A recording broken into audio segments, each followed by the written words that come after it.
Hey guys, Gilbert here, and I'm bringing you another Hearthstone video. And well, I intend this video to be less of a me playing. This is not like a me playing video and commentating, and this is more of a discussion video where I discuss a specific topic. And the topic I have today, don't know if I'm actually gonna do more of these videos, but the topic I have as of now anyway is, it's a pretty hot one that a lot of people are talking about, is whether Hearthstone, Heroes of Warcraft, is pay to win or not. And if you don't know what Hearthstone is, it's basically Blizzard's new, unreleased, it's still in beta, card trading game. And it features, well, it's a Warcraft themed card game basically. So before we go into the Hearthstone, and we should maybe go into what pay to win actually is, for those of you who don't know. I mean, let's just clear it out so there's no confusions. So pay to win is when you with real money in a video game can buy yourself advantages that makes the game easier for you, or just makes you skip parts of the game. Yeah, basically makes it easier for you, or makes things go faster so it gets easier. And a lot of free games, because games, there are a lot of free games, free to play games, that have this model. And I mean, a free to play game, as it's free to play, you really need to have something, a business for it. It can't just be totally free, because then, well, where are you gonna get the revenue for it? And some games have commercials, and it's more like cell phone games. But most PC games have this business model where you buy items for, buy microtransactions for real money. But you should also know the difference between a microtransaction that's not pay to win and pay to win. So I mean, games like Dota and LoL, where you only buy skins are not pay to win, because those skins actually don't give you an advantage over others. They just changes your appearance, and maybe that's a cooler appearance, but that doesn't make you better than anyone else in an unfair way. And then there are also games that are pay to win, and like Diablo is pretty pay to win, even if you don't face real players and you can't play by yourself. Still, I mean, buying things from the real money auction house, or buying gold so you can buy things from the gold auction house, that makes the game a lot easier. And if you do that, you can basically just ruffle stomp the game in a really short amount of time. But where was it going? But yeah, they're removing it, so I guess Diablo 3 will be less pay to win. And there are also a lot of free games, like mobile games, Facebook games. Can't actually come to think about a pay to win apart from that, but there are pay to wins. Also, if you don't, I actually came to think about one. Moving the mic a little, maybe if that was a noise, but I'm sorry. Combat Arms, which is made by Nexus, which also makes what is it? MapleStory. That's a pay-to-win game, because you can buy guns that you don't normally can get, and they're way too overpowered, and yeah, it ruins the fun. Pay-to-win basically ruins the fun. It is often seen as a very bad thing. It hurts the game often. And if you go to Hearthstone, so Hearthstone has, just like other games, it has the model where you buy microtransactions, just add things, and you don't have to do it. Just like other games, you don't have to do it, but it's optional. And in Hearthstone, you can either go into the arena mode, which is a specific mode you play. I'm not gonna go into that, what that is, but yeah, you can pay for that to play that, or you can buy card packages for real money. And so, I mean, most of you, or not most of you, I'm not judging you in any way, but I can say some of you at least, or a lot of you, I don't know how many of you, but probably your first reaction is probably like, oh, that's definitely pay to win, because you buy cards and you buy power. Well, not necessary. It kind of depends on how you look on it. So the thing about Hearthstone is that the cards that are really good, or you're striving for, the rare ones, are called legendaries, and they're kind of unique because they're pretty weird. They have weird effects and so on. Yeah, I'm gonna show you some so you can see. So here we have 3 cards that I think they can be good, but they can also be really bad, and that's generally how legendaries are in Hearthstone. So if you look at Deathwing to begin with, 12 attack, 12 health for 10. It's fucking awesome, but it's a bit expensive card on the other hand. But then it also says like destroy all other minions and discard your hand. So that can be good. I mean, if your opponent has a lot of minions on the field, you can just destroy him, but you lose your hand. And let's say you're facing a mage and he has polymorph. Yeah, and he polymorphs Deathwing, and yeah, then you're screwed. You don't have any cards in your hand, and you've wasted all for Deathwing. So that sucks. In that regard, it sucks, but it can also be a lifesaver, basically. And then we have Tinkmaster Overspark, and he is also, a really good example of a legend that it can be good, but also can be really bad. Because if you look at him, his stats aren't. No, they are actually good. They're actually bad. But if you look at the effect, it says like transform a minion into 5/5 Devilsaur or a 1/1 Squirrel at random. I don't know if that's every turn or if just when you summon it, but yeah, you can see how it can be good or bad. If you get the Squirrel, I mean great, then the card is awesome. But if you get the Devilsaur in early games, doesn't actually matter as much in late games, because then your opponent will probably have creatures strong like that, so it can maybe actually be nerf for him. But if it's an early game and you get Devilsaur, then you're in a really bad spot if you don't have a way to handle it. Don't think that was Facebook, to be honest. Just gonna click down my internet browser. There we go. So now don't get any of those annoying sounds anymore. And then we have the Black Knight.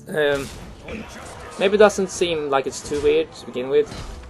Like 4/5 and destroys an enemy with taunt, but a 4/5 creature for 6 is actually really bad. Yeah, it's really bad. So you choose this card for the effects, destroys an enemy minion with a taunt, and even then I don't think it's a really good card, because that's really situational, and the card itself, well, the stats sucks. So those are some cards, like many others, that are really situational and don't necessarily have to be good. So that's pretty much what, or well, at least one of the things that speak against it being Hearthstone being pay to win.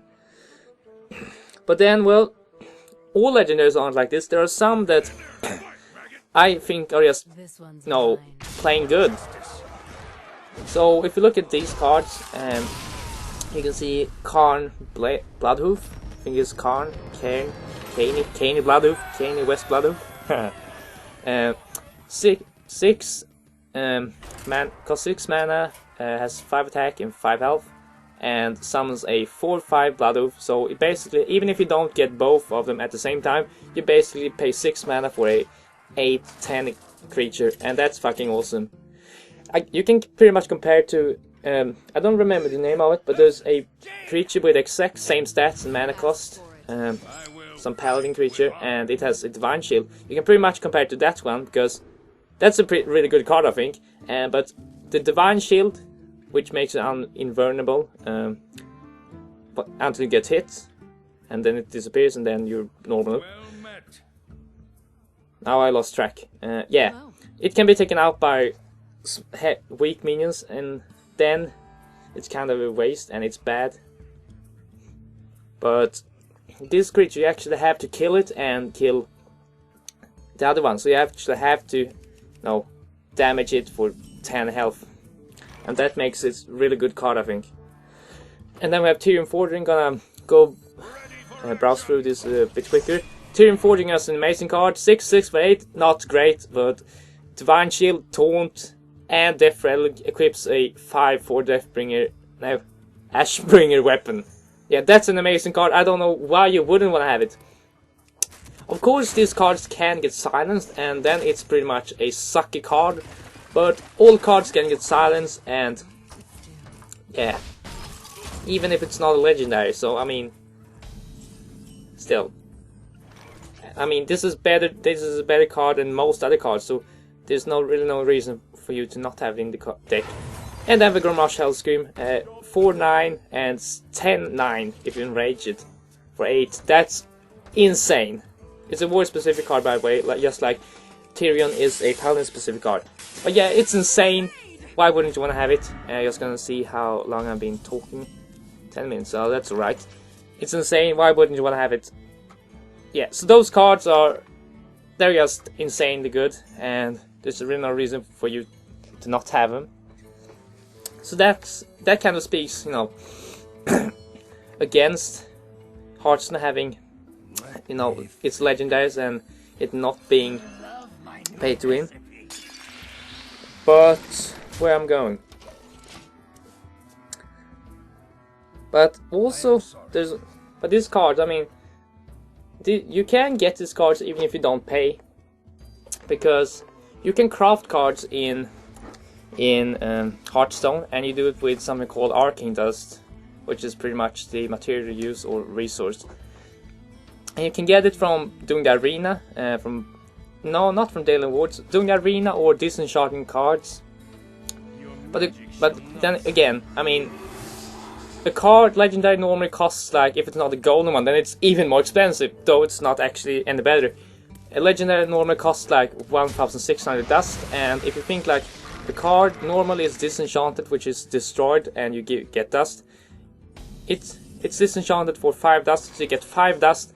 So if you're gonna disenchant only 5 dust cards to get a legendary, then it's gonna take a while, really. And yeah, so I mean, those that buy cards really early, I mean, in the end, if you play a lot and get them without paying, then there's really not a problem. But I don't know what is with me. But lost track here again. But yeah, on the way up there, I mean, let's say a lot of players buy these legendaries in the beginning, and then, well, then they get an advantage of it, and they progress a lot in the leagues, and that's, so they get, just because they bought these cards really early, they progress to Masters League or in Grandmaster, I don't know. Even though these medals you get aren't really like StarCraft leagues, I don't think you can decrease in leagues. I'm not sure yet, but that's the impression I've got from playing the game. So they buy that and go really high in leagues, and isn't that pay to win then? I mean, would they have gone that far without getting these awesome cards? I mean, that's the question, really. And I was thinking about what was it? And yeah, yes, the matchmaking system. So I mean, you can see like this. I mean, even if they buy these cards, and by the way, if actually I haven't said it, but you don't, when you buy this card, you buy a random pack of cards. So you don't specifically choose one card that you're gonna buy. So you can't be sure that you're gonna get any of those. But if you buy, you know, enough packs, you're gonna get Arcane Dust and maybe one of the cards, so you're eventually gonna get them anyway. But yeah, if the matchmaking system, is it good? That's the question. Is it a balanced matchmaking system that lets you face players that are of the same, you know, skill or has the same cards? Because I mean, really, if you're gonna face, if you're new and you're facing people that are really good and have these cards, then it's not balanced, and then it's a huge problem. But if the people that have these legendaries face each other, and everybody that don't have face one another, then the problem is solved, basically. I mean, the legendary people can have fun with themselves, and we can have fun with ourselves without getting annoyed. But yeah, the question is how it works, and I've been researching a little on the subject, and I found this, and also looked on the wiki, Hearthstone wiki, and you can see here, this is a question. Let's not mind the posted response. So let's just read what it says. How it says: this is correct. The matchmaking functions similar to StarCraft 2. You have a hitting rating that rises and falls based on your wins and losses, and the amount it rises and falls depends on the rating of the person you are matched with. So I read something on Wiki that says like you have a matchmaking rating, and it goes up and down depending on how many wins you have compared to losses, and also how many matches you've played. And that, and how it, as it changes, it gives you different opponents that have similar rating. And I don't know how good this is. I actually saw a post which said like he was pretty new. I don't know if it was new, but he met a car. He was wondering like why he met a guy with an almost full legendary deck, even though full legendary deck isn't actually good. And also that's also one thing to clear out. As the legendaries are so specific, having a deck with own legendaries is not good. You need to have normal cards as well. But yeah, he faced one with these cards, and I don't know how good it was, what his skill rating was, because as it says here, it's hidden. So yeah. But still, let's say the game is released and the matchmaking rating is 0.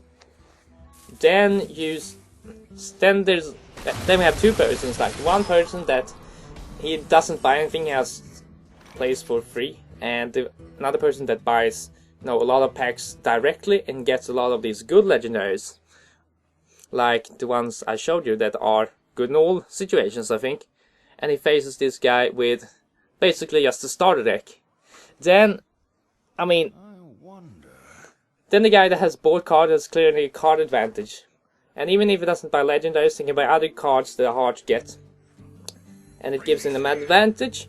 And then he progresses. And maybe he progresses even further, because there are a lot of people that also haven't bought any of these cards, and then gets to high league and high rating. And he stays there along with those other people that have bought cards for real money. So is that pay to win? I mean, because you're basically just giving, just because you bought cards early on, you place yourself in a high league among players with high matchmaking rating. So isn't that pay to win, really? Because otherwise, if you didn't buy the cards, you maybe wouldn't have had as high rating. Is it? I don't know, to be honest. And there's also one thing I was going to say here, like, yeah, if you compare it to Diablo 3, like, so now I'm thinking like, this isn't really what I was saying now. So yeah, as I was saying, is it pay to win if you make a shortcut up to the top? Is it? Or are you just gonna fall down when everybody else has gotten good cards and your skill isn't equal to their skill? And if you compare this to Diablo 3, one thing that speaks against it being pay to win is that, like, so let's say Diablo 3 is considered by most people to be pay to win game. But you can also eventually get things, not like in Hearthstone where you craft, but I mean eventually something will drop that makes you a lot of money, or it's a really good gear upgrade for you. So is Diablo not pay to win, or is it pay to win? And we can ask the same with Hearthstone. Yeah, I don't know, to be honest.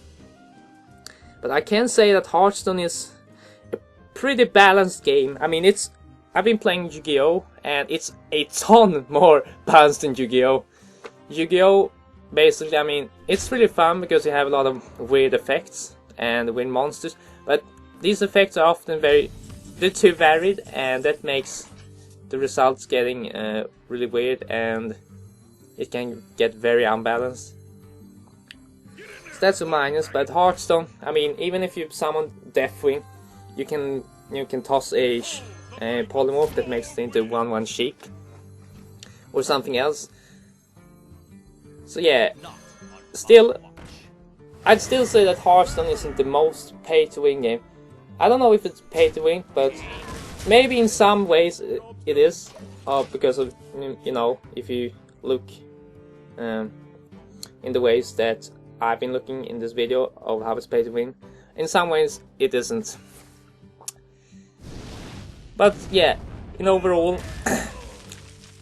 Yeah, it's not, at least not the most pay to win. It's not that obvious because they're really trying to not make it pay to win, and I think they've made a really great work so far. I actually never met anyone with full legendary deck, and as I said, it's bad to have a full legendary deck. Yeah, this is actually all I got for this discussion, guys. So this ends my video, and I hope you learned something from it. I think I've learned something myself from it, to be honest. And if you liked it, make sure to hit that subscribe button and also like, comment and share, because that would help me a lot, and maybe I can give you some more discussion videos on other games and other subjects. I don't know, I think this was really enjoying, making this one. And also, if you want to like my Facebook and follow me on Twitter, the links are in the description, and it would be really awesome if you did so. Yeah, but so guys, this is all I got as said, and I'll see you in my next video. Bye!